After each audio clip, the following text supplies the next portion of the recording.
You're watching Notepad. I'm your host Ibrahim Sani. Today we shall be talking about the business of wellness. In fact, in particular, somewhere not that far from here in Astro, All Asia Broadcasting Centre in Bukit Jalil is KL Wellness City. Due to be completed in 2025, this city will be offering a holistic end-to-end solution for healthcare tourism, as well as other services that might be of interest for those that are thinking about wellness. Joining us in the studio is Datuk Dr Colin Lee, the Managing Director of KL Wellness City. So, Doctor, thank you very much for taking the time to speak with us. I want to learn more about KL Wellness City, particularly the one that is being developed right now in Bukit Jalil. How is it any different from any other, I guess, wellness centers or wellness areas that we can find around the world? Okay, this KL Wellness City is a combination of a vision to provide a comprehensive and interconnected, integrated ecosystem that spans the entire spectrum of medical care, healthcare, wellness, and fitness. All of those four components put in together in one small place, 26.5 acres, that will deliver to the healthcare and to the wellness seeker everything that they need, from acute medical care to just different aspects of being healthy, and also enhancing every aspect of wellness, and even to level of fitness. Everything in one place. I think I want to explore a little bit more. First of all, who's developing this? Okay, this is developed by KL Wellness City Sendirian Berhad. And who's backing this? Who's financing Okay, this? the people behind it are a group of doctors primarily, and some other people familiar with the industry. Primarily are doctors behind the project. Now, this is something quite novel when it comes to Malaysia, but it's not really that new in some places around the world. My pointed question to you is, what do you think is going to be different this time round in order for this to be economically viable?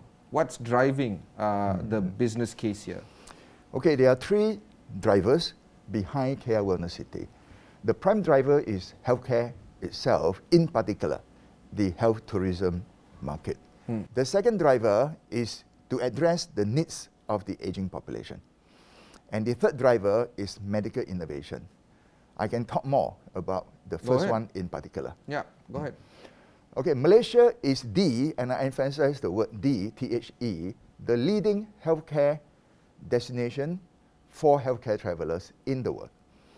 Okay, not many people know this, but Malaysia actually registers the highest number of healthcare tourists to any country in the world for 4 consecutive years leading to 2019, before the pandemic. And there are many reasons why Malaysia is the leader in terms of healthcare tourist arrivals. One is our standard of healthcare. Some people may think that our healthcare standards here are not so great, and there's a lot of complaints of this, that, and the other. But the truth is that, on an international comparison, our healthcare delivery system, whether it is in the public healthcare system or in the private healthcare system, is still amongst the best in the world. And we are comparable in terms of countries like the UK, Hong Kong, Singapore, and Australia. And not just that, we are very affordable.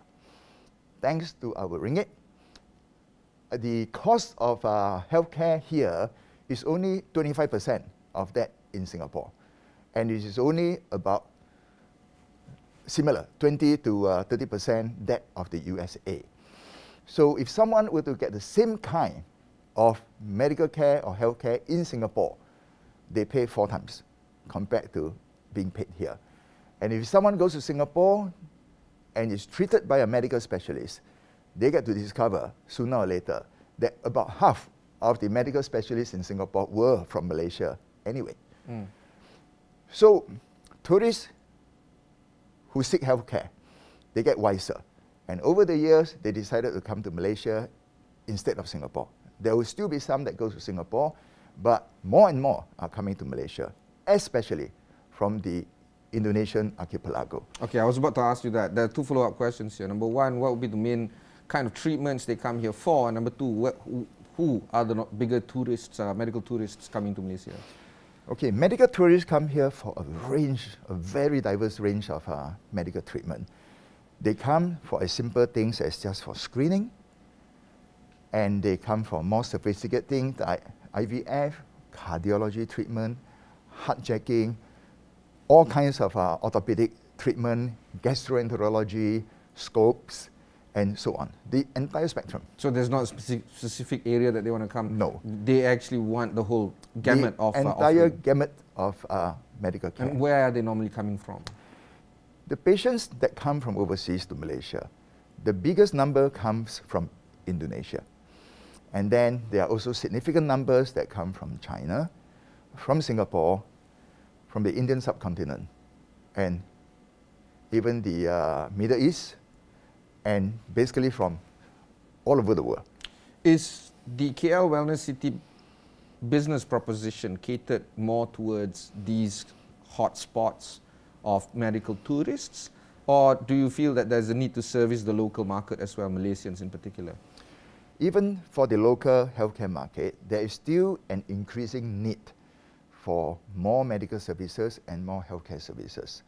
However, KL Wellness City is built with not just the local healthcare seeker in mind, but we very much emphasize on the needs of the healthcare traveler.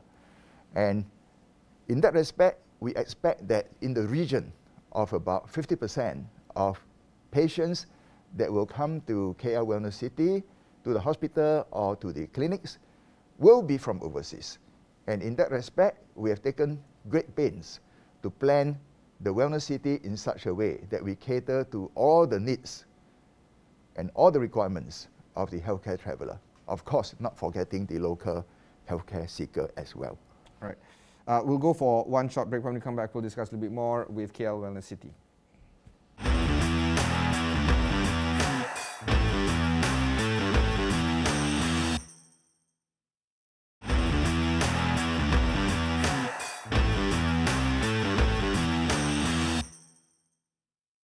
Thanks for staying on with us. I have with me in the studio Datuk Dr Colin Lee, the Managing Director of KL Wellness City.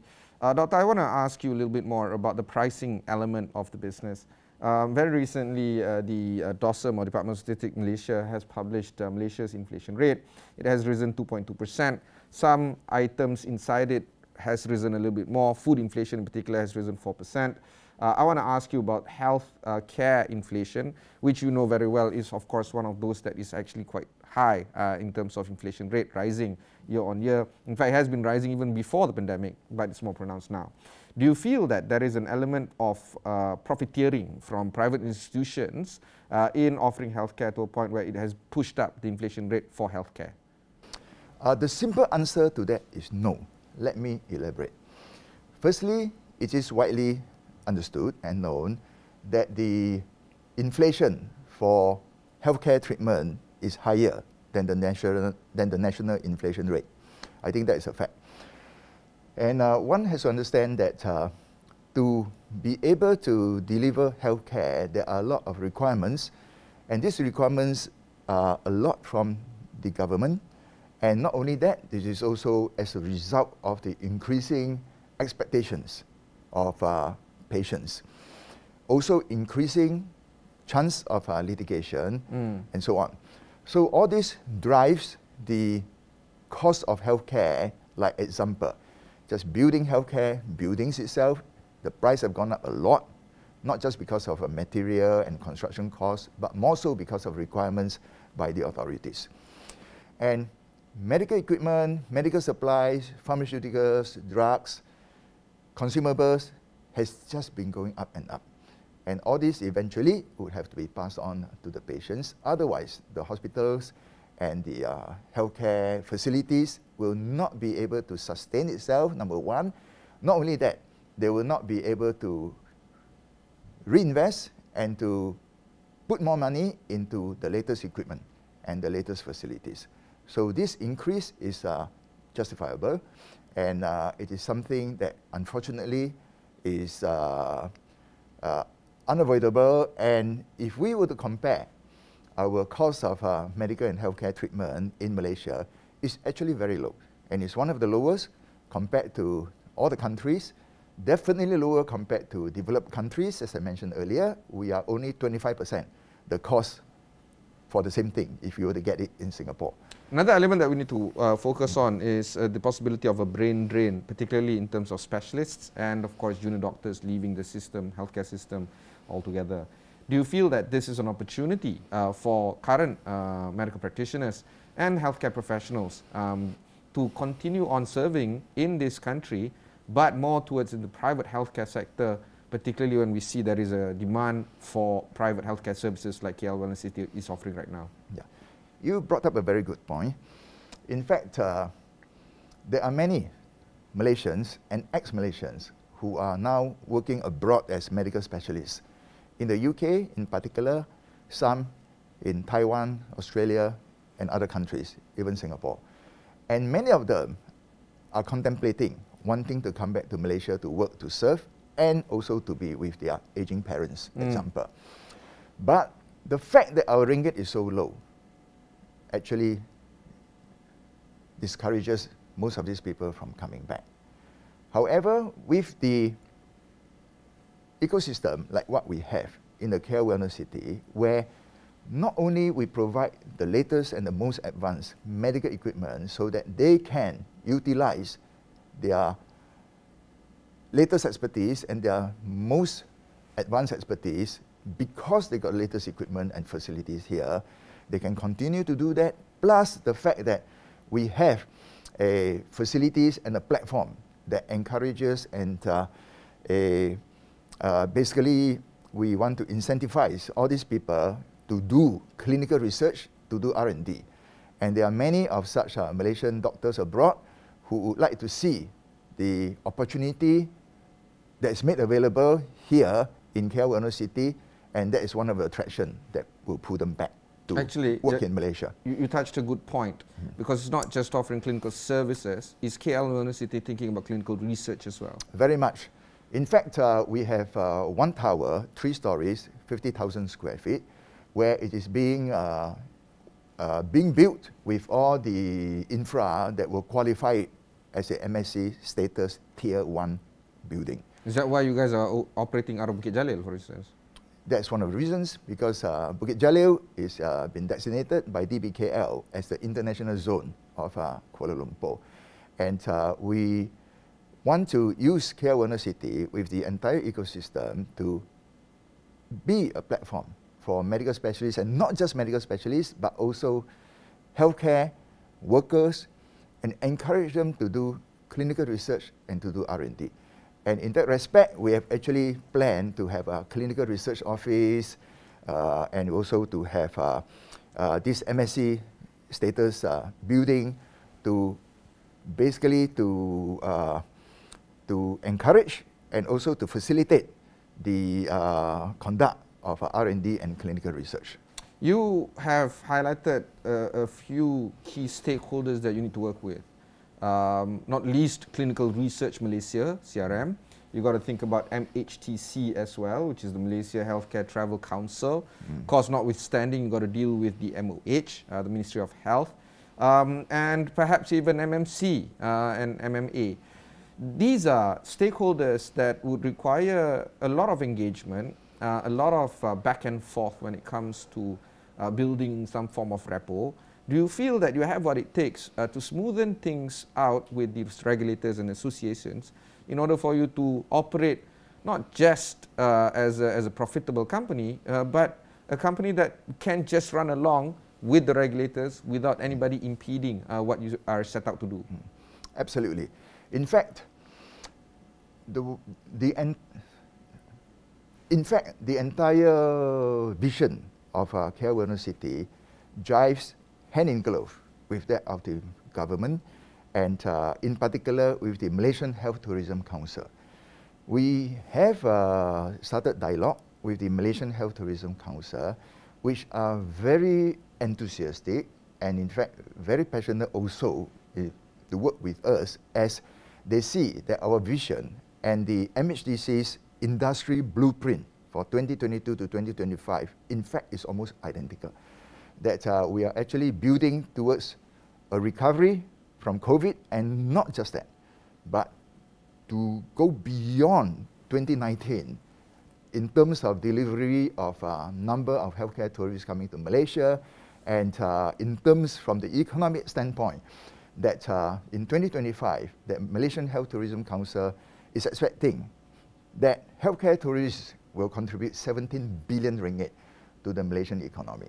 And in that respect, we are aware that every ringgit that the healthcare tourist generates, they will actually have a multiplication effect of 4 to 5 ringgit in the hospitality and other industries in the country. You mean for every 1 ringgit spent in healthcare tourism, Correct. there's a multiplier effect of 4 to 5 ringgit? 4 to 5 ringgit. So you can imagine that 17 billion times another plus 4, 5, effectively 5 or 6 times.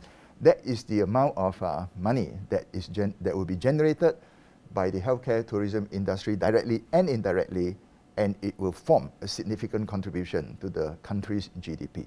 Now, I'm not going to test you or question you on your business case. I think it's sound, and I think that on paper, or at least in theory, it should work the way it does. However, in reality, things are changing quite rapidly. I'm sure that the pandemic has affected your plans in terms of execution.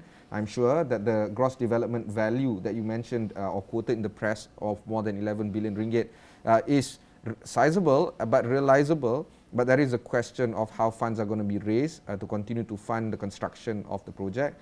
And of course, the construction itself, I'm sure that has taken some form of impact. These are the nuts and bolts that you have to navigate with. How are you overcoming these kind of challenges, from funding to construction to the pandemic, and of course the shortfall of people traveling in recent years, and how do you anticipate the growth of travelers coming in the years to come? These are the problems that none of us could anticipate but needs to be navigated. Maybe you can walk through us some of the things that you've been working out. Yes, there are many facets to your question, and let me try to address some of it. Okay, firstly, the fact that there was 2 years of pandemic, and well, thankfully we are we're coming out of it, but still not out of it. We're still having masks, yeah. Yeah, absolutely, absolutely.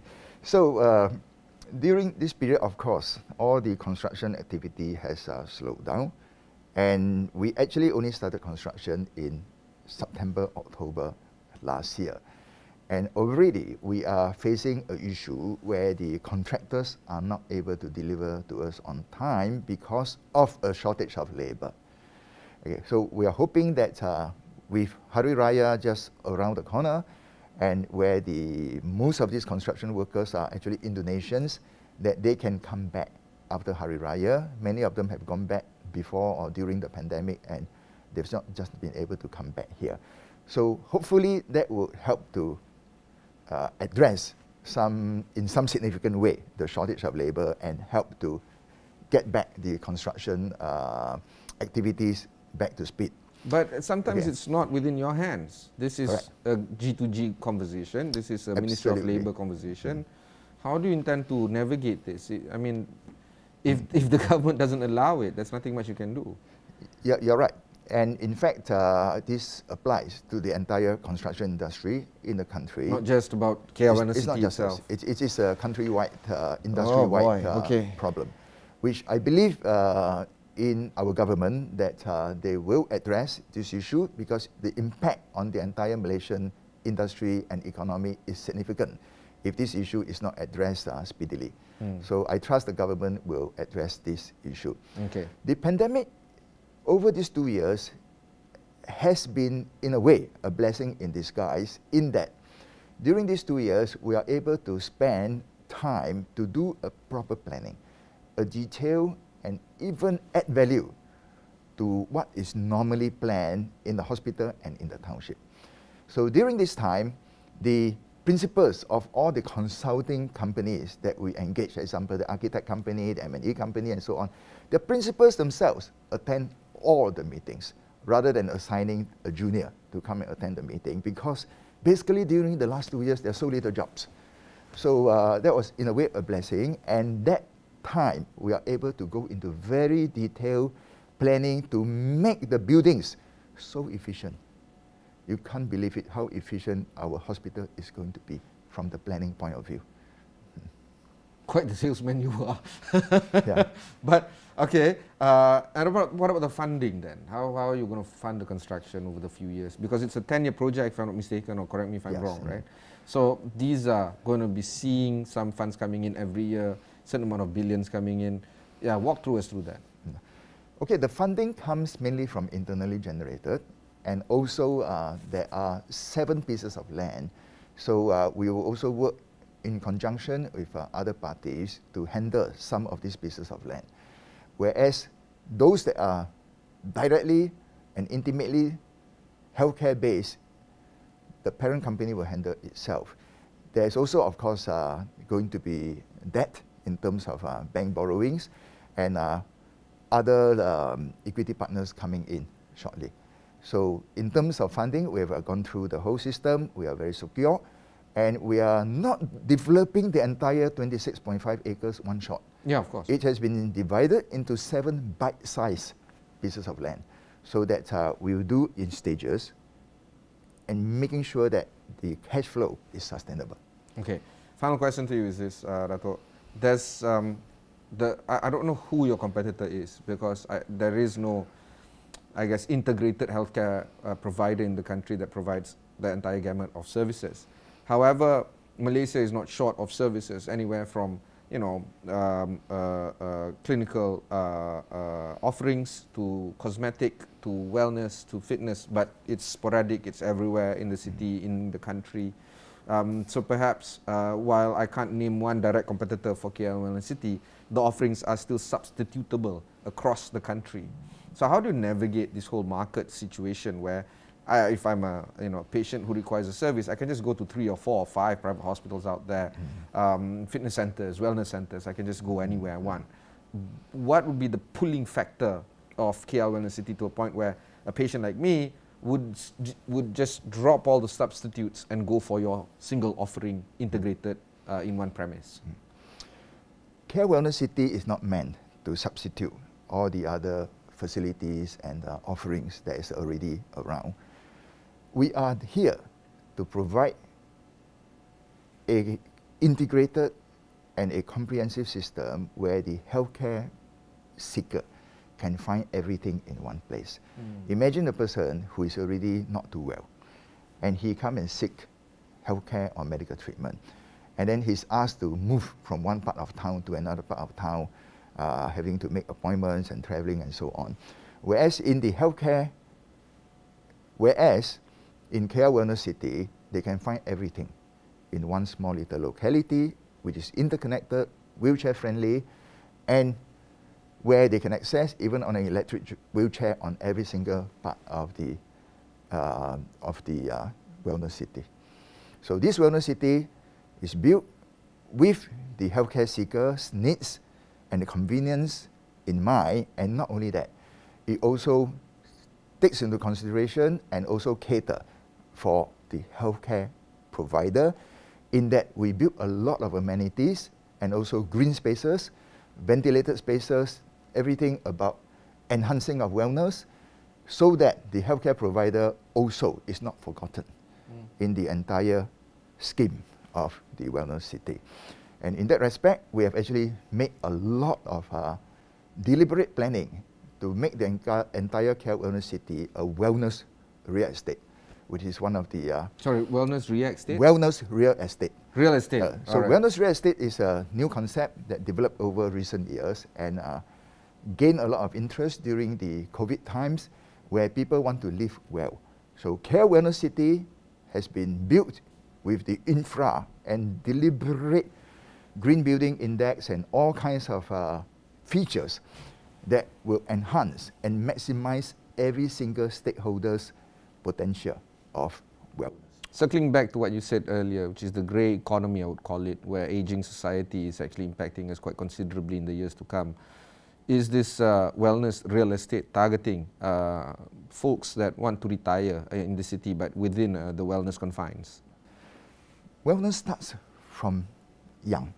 So people who are young, they have to eat right, they have to exercise right, they have to live right.